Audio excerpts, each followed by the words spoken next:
Bismillah. Assalamualaikum warahmatullahi wabarakatuh. Alhamdulillah, wassalatu wassalamu ala rasulillah wa ala alihi wa sahbihi wa mawala. Allahumma sholli ala Muhammad wa ala ali Muhammad. Pemirsa IHBS TV dimanapun Anda berada, yang saat ini tengah menyaksikan acara Bincang Serius dengan tema kupas tuntas dalil-dalil bid'ah hasanah. Pemirsa sekalian, alhamdulillah kita semuanya dalam keadaan sehat, dan tentu dengan kesehatan ini kita manfaatkan kesehatan yang Allah berikan kepada kita dengan mengisinya dengan hal-hal positif. Salah satunya adalah mengikuti kajian ilmiah seperti ini, dan mudah-mudahan Allah berikan faedah ilmu yang bermanfaat bagi kita semua.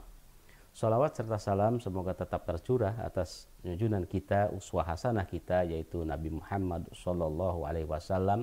Juga semoga disampaikan juga kepada hamba-hambanya yang senantiasa istiqomah di dalam sunnah-sunnah. Amin ya robbal alamin. Pemirsa sekalian, alhamdulillah pada pagi hari ini Ahad 19 Zulqa'dah 1443 Hijriah yang bertepatan dengan tanggal 19 Juni tahun 2022, kami bisa menjumpai Anda dalam acara Bincang Serius. Dan insya Allah untuk hari ini kita akan mengupas satu tema yang sangat menarik, yaitu kupas tuntas dalil-dalil bid'ah hasanah.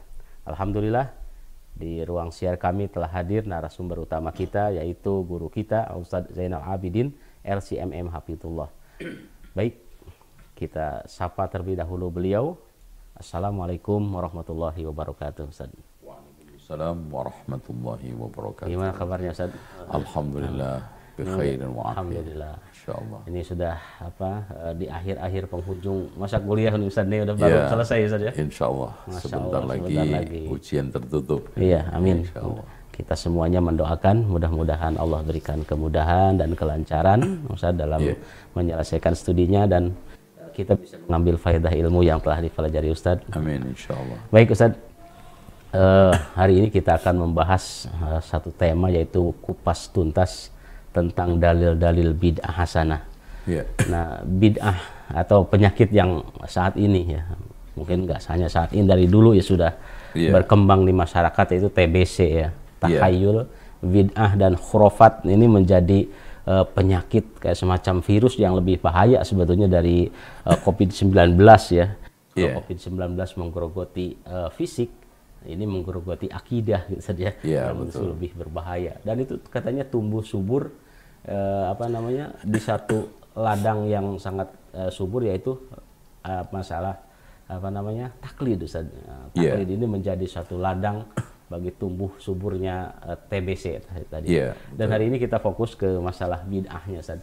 Nah, supaya kita bisa membatasi pembicaraan kita pada pagi hari ini, kerangkanya masalah bid'ah, kita berangkat dulu dari definisi, Ustaz ya. Bid'ah secara lughatan, lalu istilahan ini seperti apa, Ustaz? Ya, bismillah wassalatu wassalamu ala rasulillah wa ba'd. Jadi bid'ah menurut bahasa itu adalah sesuatu yang baru, atau di dalam istilah lain bid'ah itu sesuatu yang putus, awalnya itu berjalan,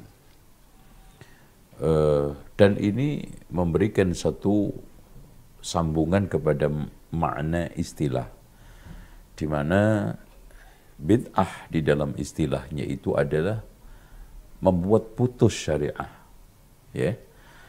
Terus kemudian akhirnya mendatangkan satu perkara yang baru, sehingga menurut Imam Asy-Syatibi adalah tariqatun fid dini mukhtara'atun. Nah ini tariqatun fid din. Jadi ketika kita membahas masalah istilah bid'ah, itu harus konsen kepada definisi di antara sekian definisi yang banyak disetujui oleh ulama adalah definisi Imam Asy-Syatibi, yaitu tariqatun fid din, bukan di dalam fid dunya, bukan masalah inovasi perusahaan, ya, pengembangan pertanian, perkebunan, ya. Kalau itu selesai, antum a'lamu bi umuri dunyakum. Yang disoal oleh Rasulullah, kul fa inna kulla bid'atin dalalah.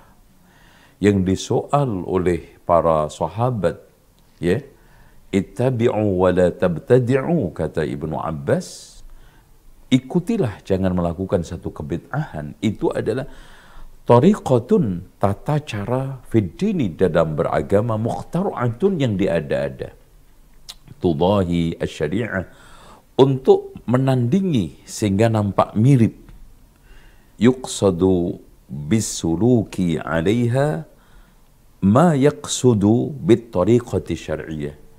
Dia praktekkan seperti praktek syariah. Nah ini nih, ya, dia lakukan seperti melakukan syariah. Jadi artinya di dalam niatannya, di dalam gaya-gayanya, di dalam kesyahduannya itu sama seperti orang yang sedang maulidan, itu sama dengan orang yang sedang sholat. Sama-sama dia lakukan dengan syahdu, khusyuk, niat untuk mencari ridha Allah dan pahala. Nah ini menurut bahasa dan istilah, ya. Wallahu a'lam bishawab. Baik, Ustaz. Yang selanjutnya tentu kan yang menjadi kenapa bid'ah ini dikatakan bahaya, ya. Ada peringatan keras dari Allah dan Rasulullah tentunya. Tentu lewat dalil, Ustaz. Seperti apa dalil yang mengingatkan kepada kita semua tentang bahayanya perilaku bid'ah ini, Ustaz? Iya, cukup banyak sekali dari Allah. Falyahdharil ladzina yukhalifuna an amrihi an tusibahum fitnatun aw yusibahum adzabun alim. Hendaklah mereka itu waspada, khawatir, takut akan menyelisihi perkara Rasulullah. Dan Rasulullah SAW mengurus perkara tidak lain adalah syariah. Jadi kalau sekarang ada ungkapan man amila amalan laisa alaihi amruna, urusan kami, urusan Rasulullah apa? Ngurus dagang, ya, jualan kurma? Enggak, ngurus syariah. Berarti di sini urusan syariah, ya, yang tidak ada dalilnya, contohnya, landasannya, kaidahnya, maka takutlah tertimpa fitnah atau adab yang pedih. Tuh. Dan yang kedua, Allah Subhanahu wa taala juga memperingatkan kepada kita, man yushakikir rasula min ba'di ma tabayyana lahul huda wa yattabi' ghaira sabilil mu'minin. Nah ini. Jadi man yushakikir rasula, perkara bid'ah di dalam agama ya, kita agama terus catatannya itu adalah menentang Rasulullah, menyelisih jalan mukmin, yang kebanyakan hampir semua ahli tafsir mengatakan adalah ijma'us sahabat. Nah, di sini jelas tampak sekali bahwa Allah Subhanahu wa taala melarang kita untuk menyelisihi Rasulullah, menyelisih ijma' beragama sahabat. Makanya Allah juga tegaskan, wa anna hadza sirati mustaqiman fattabi'uhu wa la tattabi'us subul. Nah, subul di sini adalah subulul firqah wal furqah, subulul bid'ah, ya, subulul dhalalah, jalan kesesatan, jalan kebid'ahan, jalan hawa nafsu. Nah ini kan. Terus Rasulullah lebih tekstual lagi, wa iyyakum wa muhdatsatil umur fa inna kulla muhdatsatin bid'ah. Masya Allah. Fa inna kulla bid'atin dhalalah fa inna kulla dhalalatin finnar. Subhanallah. Ini sudah tidak ada lagi kata orang itu menurut ini, menurut itu, katanya fulan, katanya si anu, nggak ada lagi. Rasulullah adalah puncak rujukan. Dan bahkan ketika mereka mengadakan perayaan Maulid Nabi, ayat yang paling sering mereka baca, laqad kana lakum fi rasulillahi uswatun hasanah. Udah clear harusnya. Dan di sini ketika ada kalimat kul, sementara tidak pernah, kata Imam Asy-Syatibi, Rasulullah mengatakan ketika saat itu mengatakan setiap bid'ah itu sesat kecuali yang ini dan itu, nggak ada. Bahkan Rasulullah SAW membiarkan keumuman itu, kul, dan itu merupakan satu kaidah umum, dan itu yashmul jami'a ma yuhdath min umuriddin, mencakup seluruh yang diada-ada di dalam masalah agama. Itu ya.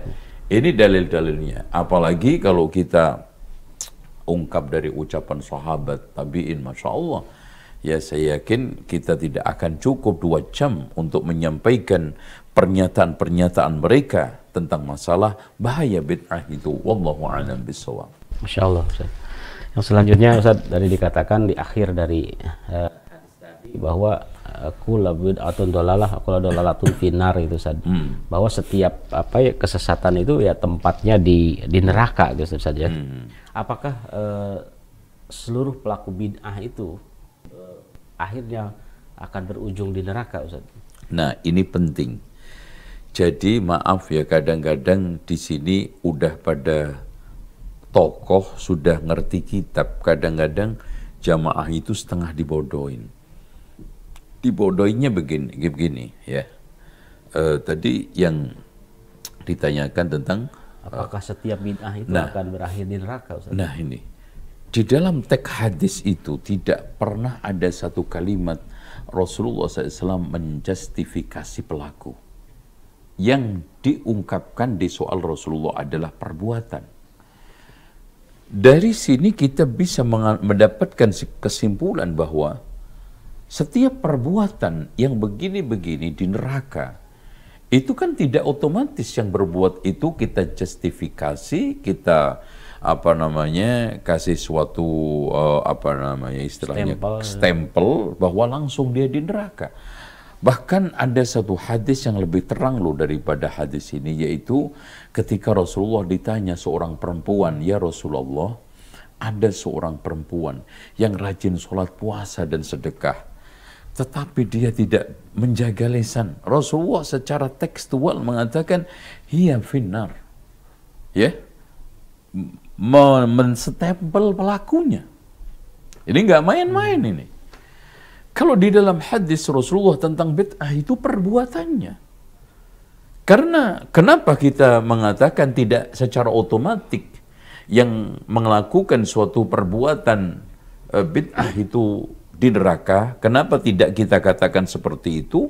Karena perbuatan yang Rasulullah SAW tegaskan masuk neraka itu simpel saja. Rasulullah ingin mengatakan kepada kita, hati-hati loh terhadap perbuatan yang bisa memicu, yang bisa memasukkan pelakunya ke dalam neraka. Tentang pelakunya, bisa saja dia punya amalan yang lebih banyak, yang akhirnya ditimbang oleh Allah, فَأَمَّا مَنْ ثَقُلَتْ مَوَازِينُهُ فَهُوَ فِي عِيشَةٍ رَاضِيَةٍ. Atau dia akhirnya di akhir hayat bertaubat, atau dia mendapatkan berbagai macam ujian, musibah, bencana yang itu mengurangi dosanya. Nah, dengan demikian di sini, atau mungkin saja dia melakukan itu karena kebodohan. Gitu. Ketidaktahuan, Ustaz. Ya, tetapi kita juga harus bedakan antara pelaku dengan pengikut. Kalau pelaku, maka semua pelaku ahli bid'ah itu adalah di neraka. Tapi pengikut dia karena taklid yang katakan antum tadi itu kejahilan, maka Allah Subhanahu wa taala bedakan dengan para pelakunya. Ya, ini wallahu a'lam bishawab. Jadi intinya jika ada ustadz membuka mukadimahnya dengan hadis tentang peringatan masalah bid'ah tadi, gak usah baper ya. Sebetulnya bukan menuju kepada seseorang individu per individu, hanya mengingatkan tentang bahaya atau harus hati-hati terhadap bahaya perilaku bid'ah gitu saja. Ya, itulah kita itu sekarang bagaimana bedanya beragamanya para sahabat. Hadis ini kan masuk ke dalam hadis khutbatul hajah. Berarti hampir sering dibaca oleh Rasulullah SAW. Nggak ada tuh sahabat yang baper. Dan para sahabat juga begitu membacakan di dalam khutbah-khutbahnya.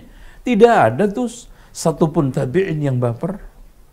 Kenapa sekarang ini banyak kaum muslimin di akhir zaman ini beragama ala baper? Karena memang mereka lebih mengunggulkan otaknya, mengikuti hawa nafsunya, bakhil ditaati, dunia diutamakan. Seperti hadis Rasulullah SAW dari Abu Sa'labah Al-Khushani itu. Ini yang membuat orang sekarang itu beragama itu baper. Bawa perasaan, bukan bawa dalil. Akhirnya, sedikit aja dibacakan hadis, khotib, wah langsung. Wah ini Wahabi. Belum menyampaikan apa-apa juga. Belum juga memberikan satu penjelasan secuil pun. Hanya mereka menengarai bahwa siapa yang memulai khutbahnya. Innal hamdalillahi nahmaduhu. Terus sampai fa inna kulla bid'atin dhalalah. Wah langsung Wahabi. Ini adalah celotehan orang-orang darwis yang dikatakan oleh para ulama yang takut singgasana kesesatannya, singgasana tradisinya, dan singgasana taklid asabiyahnya itu rontok. Sehingga penyakit TBC ini berakar urat dan juga menguat. Dan makin hari itu makin mendapatkan suatu pengikut yang taklid buta dan fanatis. Nasallallahu al-afiyah. Ya. Baik Ustaz, cukup menarik tadi bahwa ketika dibacakan satu hadis tadi, Rasulullah mengulang-ulangnya setiap khutbah. Mungkin ketika Rasulullah menyampaikan kajian kepada para sahabat, nggak ada tuh sahabat yang baper gitu ya. Iya. Dan yang selanjutnya Ustaz, seperti apa sih kehati-hatian para sahabat, para tabi'in, tabi'ut tabi'in, dan para salafus soleh terhadap bahaya bid'ah ini Ustaz? Tayyib. Kita ketahui bahwa al-bid'atu ahabbu ila iblis minal ma'asiyah. Bid'ah itu lebih berbahaya ketimbang maksiat. Sehingga bid'ah itu lebih dicintai oleh iblis ketimbang maksiat. Kenapa? Di pandangan salafun salih, sahabat dan tabi'in, kekufuran itu bahkan lebih ringan daripada kebid'ahan. Kenapa? Karena kekufuran itu ketika menyerang, yang diserang adalah kaum muslimin. Kebid'ahan ketika menyerang, yang diserang adalah syariat Islam. Kalau sekarang terbunuhnya kaum muslimin adalah syahid. Sekarang terkaparnya syariat apa? Hancur lumatlah. Inilah yang mendasari ulama mengatakan bahwa bid'ah itu lebih dicintai oleh iblis ketimbang maksiat. Nah, bagaimana pandangan sahabat? Jelas seperti Abdullah ibnu Mas'ud, Abdullah ibnu Abbas hampir mengatakan ittabi'u wa la tabtadi'u wa qad kufitum. Kamu dicukupin. Karena mereka memahami sepaham-pahamnya, al-yawma akmaltu lakum dinakum wa atmamtu 'alaikum ni'mati wa raditu lakumul Islam madina. Jangankan sekarang ini kaum muslimin sahabat tertarik, Yahudi saja, ini Yahudi Masya Allah, tetangganya Umar. Ketika turun ayat ini, datangin Umar bin Khattab. Wahai Umar, ada satu ayat yang sangat bagus menurut saya. Andaikan itu turun di tengah kami, saya akan buatkan perayaan. Masya Allah. Saking istimewanya. Saking istimewanya. Ayat apa itu? Dia baca dengan lancarnya. Al-yawma akmaltu lakum dinakum, subhanallah. Yahudi aja kagum tentang kesempurnaan syariat ini, kesempurnaan Islam, sehingga tidak perlu ditambah dan dikurangin. Maka Umar bin Khattab, aku tahu dan lebih tahu daripada kamu. Ayat ini sudah turun di saat perayaan paling besar, yaitu Idul Adha, nggak usah dirayakan. Dengan demikian, Masya Allah, dikatakan oleh Mujahid, setelah aku renungkan, tidak ada kenikmatan di dalam beragama kecuali dua, yaitu hidayah kepada Islam dan aku dijauhkan dari hawa nafsu dan bid'ah. Allahu Akbar. Allahu Akbar. Makanya Abdullah bin Umar mengatakan, fa inna kulla bid'atin dhalalah wa in yaraha an-nasu hasanah. Setiap bid'ah itu sesat, meskipun dipandang orang itu baik. Makanya Imam Malik juga meneguhkan ucapan pendahulu-pendahulunya ini dengan mengatakan, man ibtada'a bid'atan fayaraha hasanatan faqad za'ama anna Muhammadan qad khana risalah. Masya Allah. Barang siapa yang mengadakan satu kebid'ahan dalam agama yang dia pandang itu baik, maka dia telah menuduh Nabi Muhammad itu khianat terhadap risalahnya. Subhanallah. Bagaimana tidak? Allah katakan, ya ayyuhar rasul balligh ma unzila ilaika min rabbik fa in lam taf'al fama ballaghta risalata wallahu ya'simuka minan nas. Wahai Rasul, sampaikan risalah yang datang dari Allah. Ya ayyuhar rasul balligh ma unzila ilaika min rabbik fa in lam taf'al, kalau kamu enggak lakukan, fama ballaghta risalatah, kau berkhianat. Tapi kenyataannya apakah seperti itu? Allah puji dengan al-yawma akmaltu lakum. Bahkan ini turun di mana letaknya ayat ini? Al-Maidah, dan surat yang terakhir turun adalah Al-Maidah. Idza jaa nasrullahi wal fath. Pujian Rasulullah sallallahu alaihi wasallam di mana beliau telah dinyatakan oleh Allah menuntaskan syariah. Bahkan ketika khutbatul hajah meminta saksi, hal ballaghtu? Sahabat semuanya juga menyatakan bala ya Rasulullah.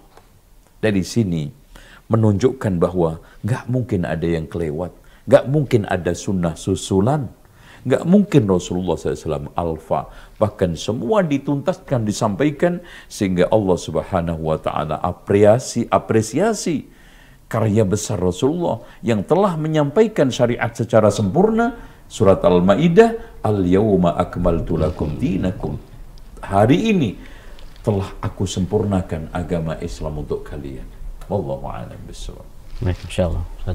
Begitu luar biasanya para sahabat, para tabi'in berhati-hati gitu terhadap kekhawatiran mereka terhadap perbuatan atau perilaku bid'ah ini, khawatir tergelincir gitu kan, sehingga mereka menjadi orang yang sangat hati-hati terhadap perbuatan tersebut.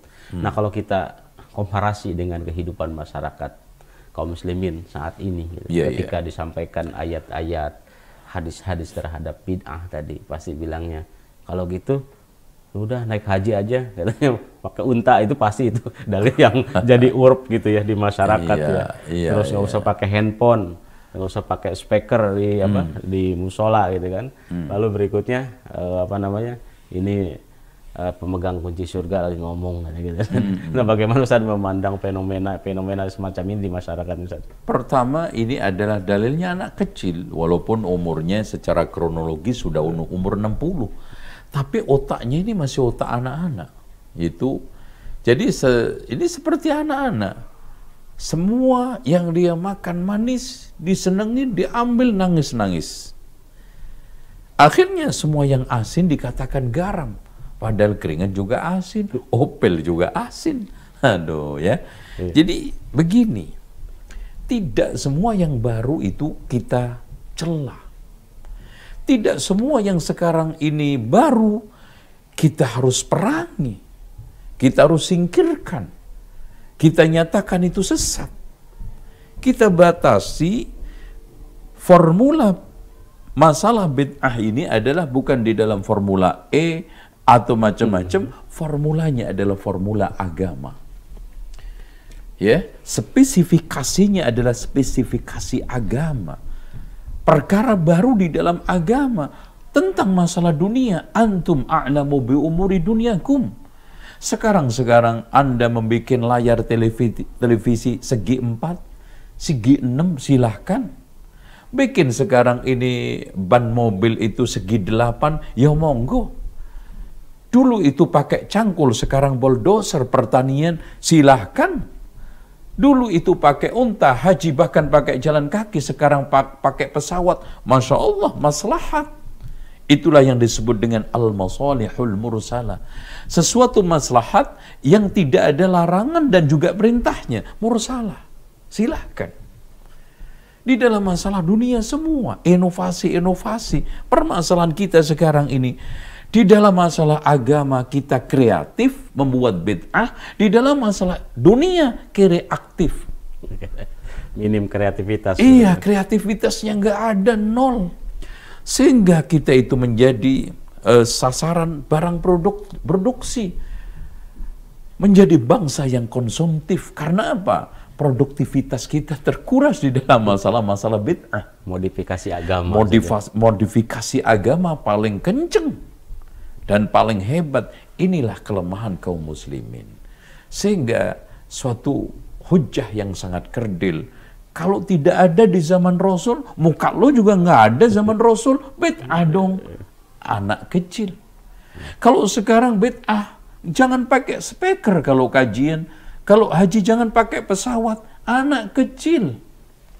Itu kelasnya agama kelas kanak-kanak dan argumen dalilnya kelas kanak-kanak. Nah ini perlu sekolah SD, SMP, SMA, siapa aja. Biarpun dia sudah bertitel berenten, tetapi kalau argumennya seperti itu, ini perlu sekolah lagi. Bahasa orang sekarang, pikniknya kurang jauh. Nah, gitu ya. Allah a'lam bishawab. Harus diselamatkan dari bahaya kurang piknik. Iya, itu dia ajak piknik yang agak jauh, buka-buka bukunya para ulama, terus cara untuk menelaah dalil itu bagaimana. Sehingga dia jangan sekarang ini menjadi tokoh, akhirnya itu membodoh-bodohi umat. Ya kayak contoh aja ini. Ada yang dibodohin. Kalau sekarang Salafi itu kerjanya cuman bid'ah-bid'ahin. Bilal aja itu melakukan kebid'ahan gak apa-apa kok, katanya dia. Kan Bilal pernah melakukan sholat setiap wudu, dan itu tanpa dalil dari Rasulullah. Buktinya Rasulullah bertanya, ya Rasulullah, kenapa engkau, wahai Bilal, kenapa aku dapatkan wahyu dari Allah, suara terumpah sandalmu itu mendahului saya. Sebutkan amalan yang paling mendekati hal itu, keutamaan itu yang menyebabkan kamu raih. Arja, kata Rasulullah SAW. Kata Bilal, ya Rasulullah, tidaklah aku berwudu, melainkan aku sholat. Wah, tampaknya ini. Dari sini seakan-akan dikesankan bid'ah. Bilal melakukan itu tanpa dalil. Padahal pembenaran tindakan Bilal, ya, wudu ini sholat setiap wudu itu dalil, itu sunnah. Sunnah kan ada 3. Sunnah qauliyah, yaitu langsung ucapan Rasulullah SAW, contoh innamal a'malu binniyat. Ada sunnah fi'liyah, perbuatan Rasulullah SAW seperti khudu anni manasikakum, sallu kama ra'aitumuni usalli. Semua itu rinci-rincinya sholat Rasulullah, rinci-rincinya manasik Rasulullah didapat dari mana? Perbuatan Rasulullah. Dan ada sunnah takririyah, ketetapan, justifikasi atau pembenaran yang dilakukan Rasulullah atas perbuatan sahabat, itu adalah sunnah. Nah ini kan orang bodoh tapi ngomong, orang bodoh tapi sok pinter. Akhirnya apa? Jahalnya itu jahal murokab, bodohnya itu bodoh kuadrat. Nah ini bahaya. Inilah yang menghancurkan agama ini, orang-orang macam seperti ini. Wallahu a'lam bishawab. Apalagi followernya sudah banyak. Iya, itu kan sekarang kaedahnya itu kan followernya. Iya, Masya Allah. Yang selanjutnya Ustaz, kadang-kadang ini di masyarakat yang menjadi hujah terhadap adanya bolehnya atau bid'ah hasanah ya Ustaz ya. Yaitu tentang apa yang dilakukan oleh Umar bin Khattab ya. Terkait sebaik-baik bid'ah dalam sholat tarawih itu Ustaz. Bagaimana pendapat Ustaz tentang hal tersebut? Subhanallah ya. Kalau betul ucapan Umar itu menjustifikasi, membenarkan bid'ah, bid'ahnya di mana? Bid'ah itu kan tata cara beragama yang diada-ada, tidak ada di zaman Rasul. Dan ini tolong dicamkan, tidak ada di zaman Rasul ini juga harus dicatat. Jangan los begitu aja, tidak ada dalilnya, tidak ada contohnya, tidak ada landasan kaidahnya gitu ya.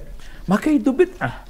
Nah, sekarang yang dipersoalkan tadi Umar, jelas Rasulullah SAW pernah melakukan sholat berjamaah qiyamul lail di Ramadan. Hari kedua, satu kedua, ketiga nggak keluar, keempat beliau keluar. Saya tidak melarang perbuatan kalian, tetapi saya takut ini diwajibkan kalian tidak mampu. Jelas tekstual. Rasulullah tidak melanjutkan sholat jamaah, takut diwajibkan. Setelah Rasulullah SAW wafat, syariah sudah tuntas. Umar bin Khattab sekarang mangkat menjadi khalifah.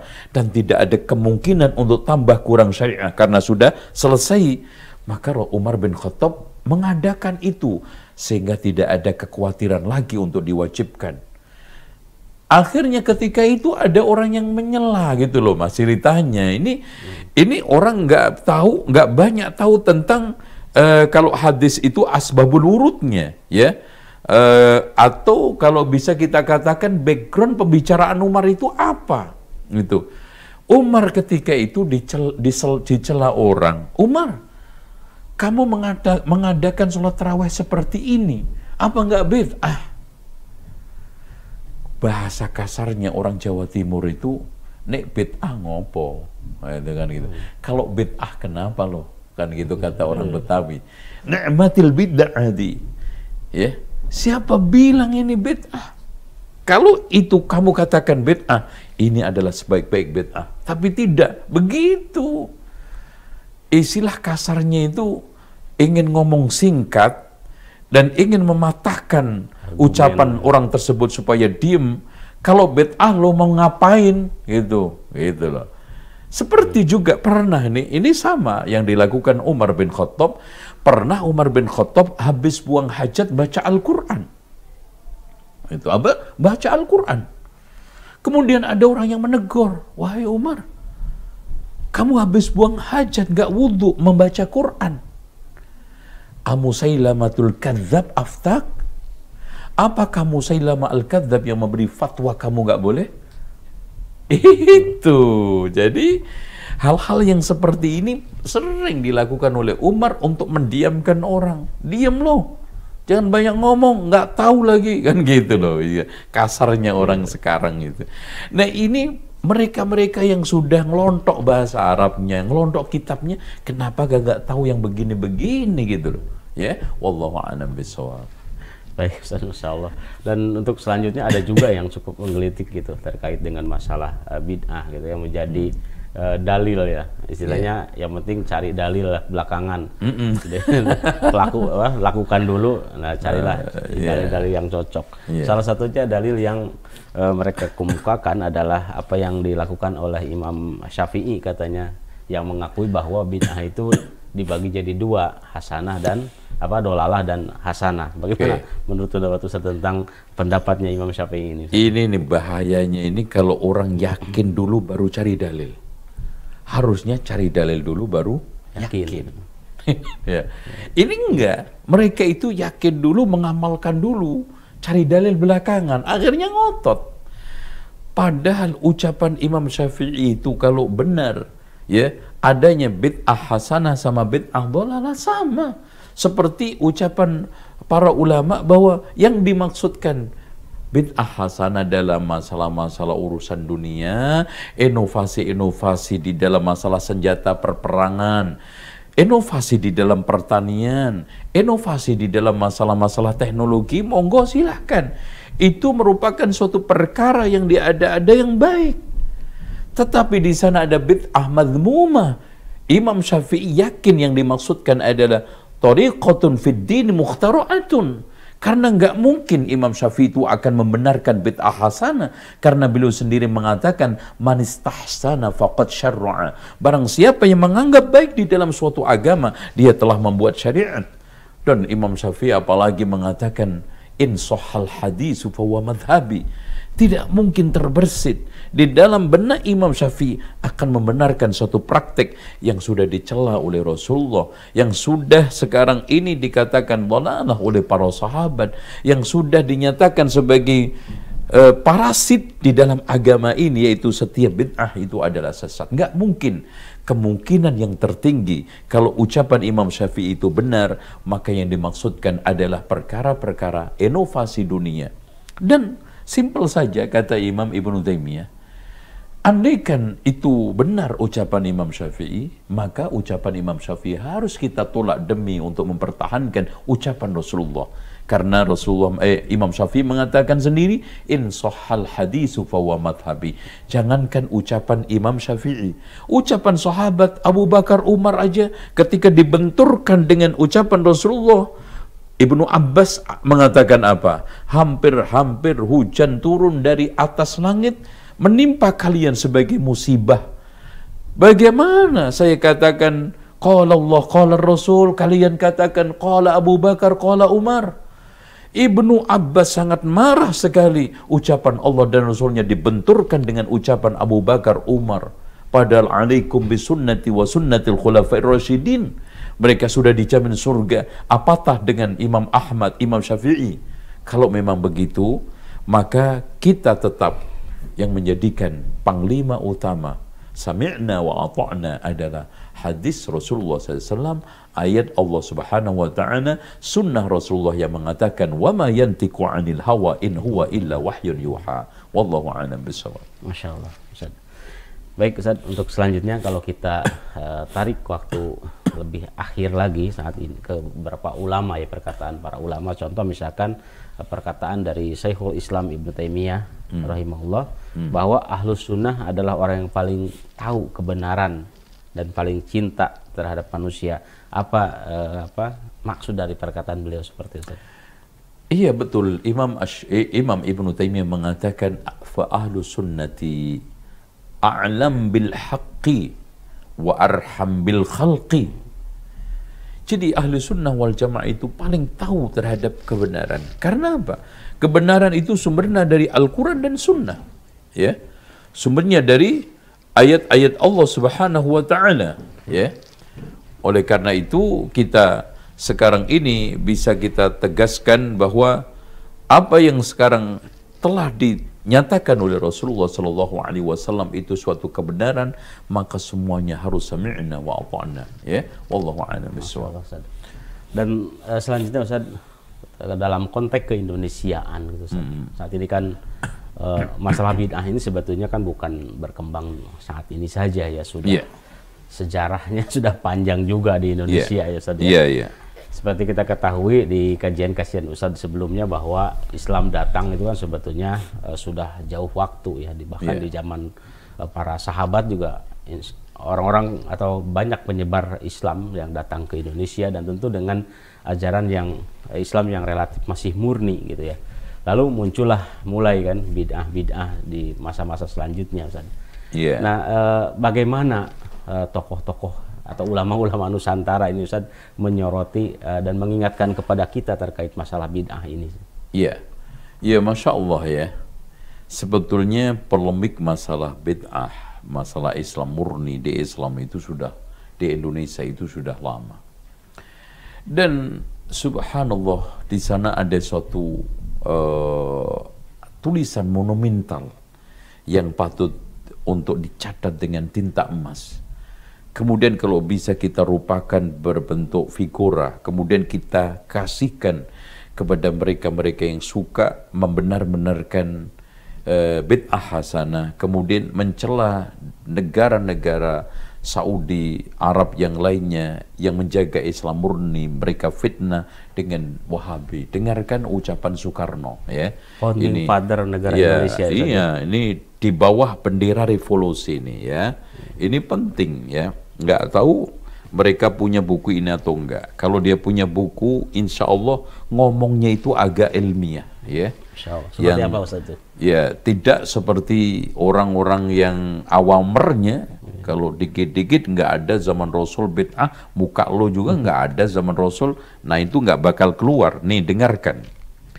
Cobalah pembaca renungkan sebentar padang pasir dan Wahabisme itu. Kita mengetahui jasa Wahabisme yang terbesar, ia punya kemurnian, ia punya keaslian, murni dan asli sebagai udara padang pasir.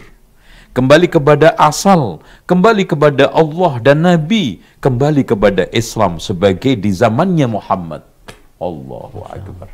Allahu Akbar. Itu perkataannya Soekarno. Soekarno. Dan kembali kepada kemurnian tatkala Islam belum dihinggapi kekotorannya, 1001 tahayul dan 1001 bid'ah. Lemparkanlah jauh-jauh tahayul dan bid'ah itu. Nah ini malah dirawat. Itu yang rawat kiai lagi. Aneh nih, ya. Nyahkanlah segala barang sesuatu yang membawa kepada kemusyrikan. murni dan asli sebagai hawa padang pasir, begitulah Islam mesti menjadi. Begitulah Islam itu mesti menjadi. Artinya, tampillah Lombok itu menjadi Lombok. Yang tomat menjadi tomat. Jangan sekarang ini tomat tampil kayak Lombok, Lombok kayak tomat.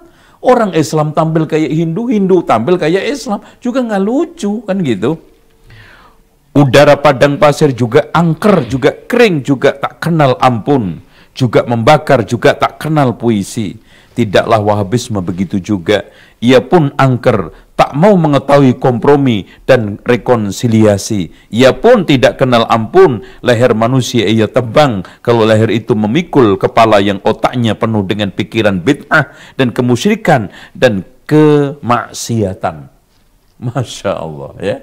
Ini merupakan satu ungkapan yang patut untuk ditulis dengan tinta emas, kemudian ditempelkan di dinding-dinding masjid, untuk supaya tahu bagaimana founding father kita, bagaimana pendahulu-pendahulu kita di Nusantara ini bersikap terhadap Saudi, bersikap terhadap bid'ah, bersikap terhadap kemurnian Islam. Wallahu a'lam bishawab. Ya. Insyaallah. Itu dari seorang tokoh yang memang tokoh besar bangsa Indonesia, Ustaz. Iya, betul. Pendiri bangsa kita. Sudah Iya. sudah sadar akan bahaya bid'ah, Iya. bahaya takhayul, bahaya khurafat terhadap bangsanya di kemudian hari, Ustaz. Iya, betul. Apalagi mungkin para ulama terdahulunya, Ustaz, ya. Seperti misalkan para Wali Songo sendiri, apakah sudah menyampaikan juga terkait dengan bahaya Jadi bid'ah? kalau kita itu membaca buku-buku aslinya Wali Songo, dan berdasarkan penelitian saya 10 tahun tentang Wali Songo, itu mereka begitu sangat ketat menjaga syariat, sangat begitu antusias di dalam memerangi bid'ah. Bahkan di dalam kitabnya Headbook Van Bonang, jelas-jelas di situ Sunan Bonang sangat anti terhadap bid'ah. Ya, kalau nanti insya Allah kita bedah buku itu, masya Allah. Ya, wallahu a'lam bishawab. Baik, Ustaz. Kita sudah di penghujung waktu, Ustaz. Insyaallah nanti kita akan membuka sesi tanya jawab. Baik, pemirsa sekalian, pemirsa IHBS TV dimanapun Anda berada yang saat ini masih setia untuk mengikuti acara Bincang Serius dengan tema Kupas Tuntas Dalil-Dalil Bid'ah Hasanah. Dan kami informasikan kepada Anda sekalian, insyaallah Yayasan Dakwah Islam Cahaya Ilmu menerima titipan hewan kurban untuk bisa berkurban bersama IHBS di hari Idul Adha tahun 1443 Hijriah. Anda bisa menghubungi nomor 081111817112. Dan selanjutnya kami informasikan juga terkait dengan program pembangunan Masjid dan PTA Ibnu Hajar Indramayu.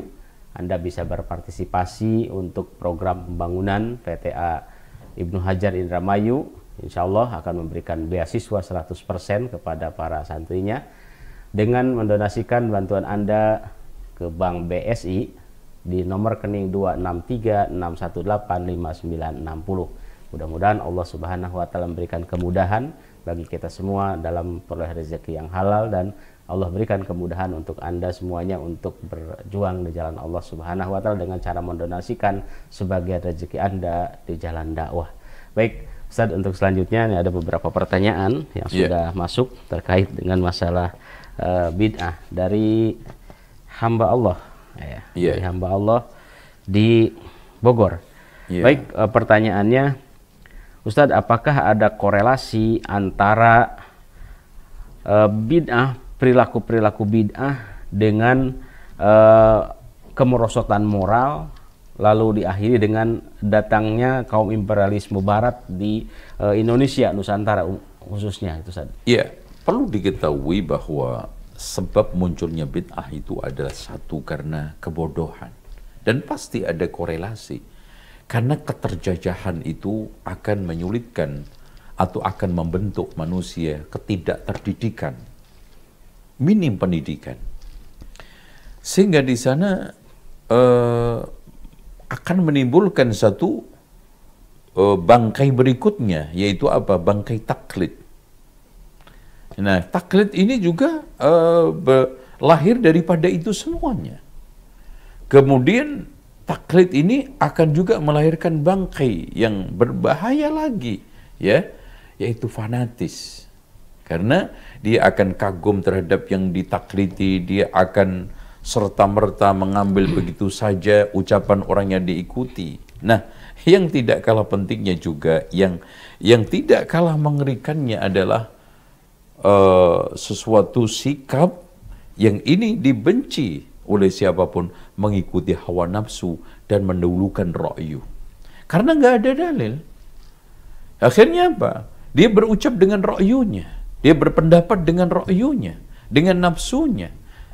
Pada saat itulah hawa nafsu dia menjadi agama, akal-akalannya itu akan menjadi landasan, dan betul kata Sufyan ibnu Sulaim, akan datang suatu zaman manusia perut menjadi tujuan utama, hawa nafsu akan menjadi tata cara beragama. Masya Allah. Dan itu fakta sekarang. Makanya Rasulullah SAW ketika ditanya oleh Abu Sa'nab al-Khushani tentang ayat Allah, "Alaikum anfusakum la yadurrukum man dhalla idza tadaitum," beliau menjawab, "Bal tamiru bil ma'ruf wa tanahu 'anil munkar." Bahkan kamu terus harus amar ma'ruf nahi munkar hatta sampai. Berarti di sini amar ma'ruf nahi munkar itu akan terus menjadi syiar orang-orang berilmu, syiar orang-orang yang merdeka. Ketika terjajah, ketika sekarang suasananya itu sudah tidak ada ilmu, maka hatta idza ra'aitum suhan muta'a, kikir ditaati, wa hawan muttaba'a, hawa nafsu diikuti, wa dunyan mu'tharata, dunia diutamakan, wa ijabi dhi ra'yin bi ra'yi, orang akan kagum dengan pendapatnya sendiri. Nah, pada saat itu sudah beragama jadi ludes, stagnan, dan orang cenderung kerubuk sana, kerubuk sini, ikut sana, ikut sini, dan beragama itu akhirnya ala mereka yang sekarang ini terkenal. Bukan ala ilmu, bahkan secara umum orang Indonesia beragama itu satu ilmu, beragama ala syariat. Yang ini sedikit sekali. Yang kedua beragama ala adat. Nah, yang banyak adalah beragama ala kadarnya. Yang penting Islam, KTP-nya Islam, soal masalah agama itu ya udahlah, mau agama A, B, C sama. Semua itu adalah menu masakan. Saya suka Padang juga oke-oke saja, di sana suka warteg juga oke-oke saja, di sana suka pecel, soto ya, atau bakso dan yang lainnya. Itu hanya sekedar selera. Yang penting semua adalah makanan. Itu ya, wallahu a'lam. Masya Allah. Dan Ustaz tadi ada pertanyaan terakhir yang terkait dengan korelasi antara fenomena bid'ah yang merajalela di zaman dulu dengan munculnya imperialisme Barat, Ustaz, karena ada kelemahan pada masyarakat gitu. Iya. Ada hubungannya, Ustaz ya? Iya, ada hubungannya sangat kuat sekali, di mana imperialisme, keterjajahan, baik itu secara politis, secara ekonomi, secara sosial, itu akan mempengaruhi corak beragama dan corak pendidikan. Itu nggak. Jadi kualitas spiritual seseorang dan moralitas seseorang itu akan merdeka ketika hidup di dalam zaman kemerdekaan, dan dia akan terjajah di zaman keterjajahan. Itu sama, masing-masing membawa konsekuensi. Sehingga kalau kita lihat mereka yang hidup di negara yang memang agama itu bebas, kemudian berekspresi, untuk berekspresi agama itu tidak ada tekanan, itu berbeda dengan orang yang sekarang ini ada tekanan-tekanan. Kecuali ada yang istiqomah, tapi bisa dihitung dengan jari. Tetapi rata-rata begitulah nasib orang yang terjajah. Itu biasa. Orang yang hidup di zaman merdeka, dia akan mengalami kemerdekaan berpikir, berperasaan, berpendapat, dan yang lainnya, berkarsa, berkarya. Tetapi orang yang terjajah juga terjajah di dalam pendapatnya, pikirannya, dan seluruh karsa karyanya. Baik Ustaz, pertanyaan kedua dan mungkin ini pertanyaan terakhir ini. Ustaz, ada dari hamba Allah ini di Bogor. Pertanyaannya, Ustaz, ada satu celoteh dari kawan saya bahwa yang penting kan niatnya baik, katanya dalam satu amalan katanya. Kita ingin menunjukkan kecintaan kita kepada Nabi, kenapa jadi salah katanya gitu. Misalkan ini konteksnya mungkin masalah maulidan, Ustaz ya. Iya, kalau memang niat itu baik, tidak bisa digunakan untuk perkara yang sudah tercela. Contoh, Yang penting kan niatnya baik, menunjukkan kecintaan kepada orang miskin. Saya mencuri untuk memberikan maisha kepada mereka kok.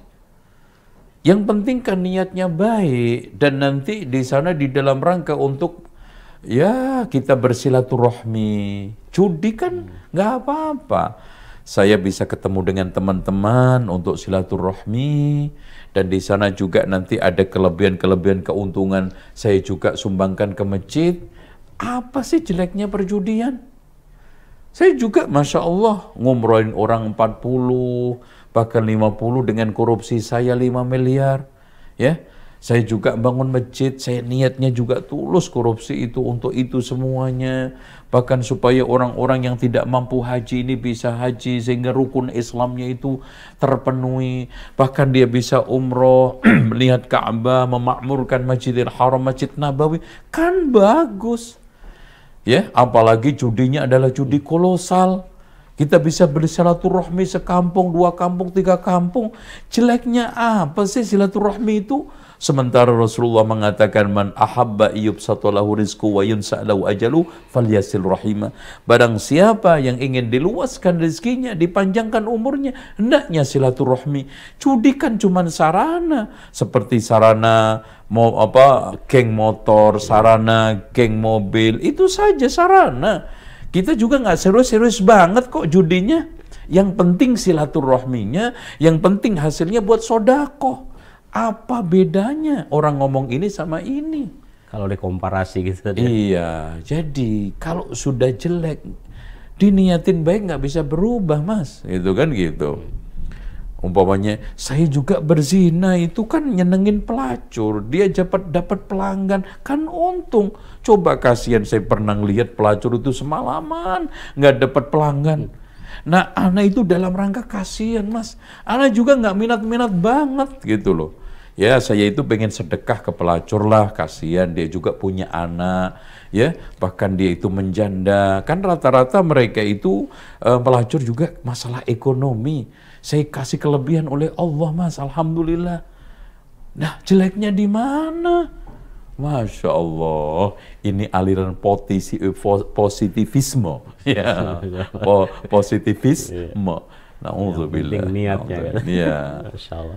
Baik Ustaz, ini kita karena sudah berada di penghujung waktu, karena kita juga dibatasi oleh durasi tentunya. Baik, mohon disampaikan Ustaz hikmah dari terkait dengan apa yang sudah disampaikan oleh Ustaz tadi. Ya, kenapa sih kita itu bersih teguh ya, terus dan tidak pernah bosennya untuk mejang orang-orang kaum muslimin tentang masalah bid'ah ini, karena itu adalah merusak agama. Kalau sekarang orang kafir rata-rata menghancurkan badan kaum muslimin, kalau ahli bid'ah itu menghancurkan badan syariat, mana yang lebih bahaya? Itu satu. Kemudian yang kedua, orang itu ibadah kan cari surga, cari pahala. Lah kalau nggak ada jaminan dalilnya, siapa yang mau jamin surganya? Kasihan mereka melakukan berbagai macam kegiatan yang sudah mengeluarkan dana, pikiran, tenaga. Ternyata bahwa mardud ditolak oleh Allah Subhanahu wa ta'ala. Nah, ini siapa yang menjelaskan? Nah, yang ketiga, Islam ini kalau kita tidak jaga kemurniannya, maka akan hilang. Dan yang keempat, ini yang penting, loh, wayang kulit aja menjaga kemurnian dan pakemnya. Budaya juga, tarian disuruh untuk menjaga kemurnian pakemnya, keasliannya.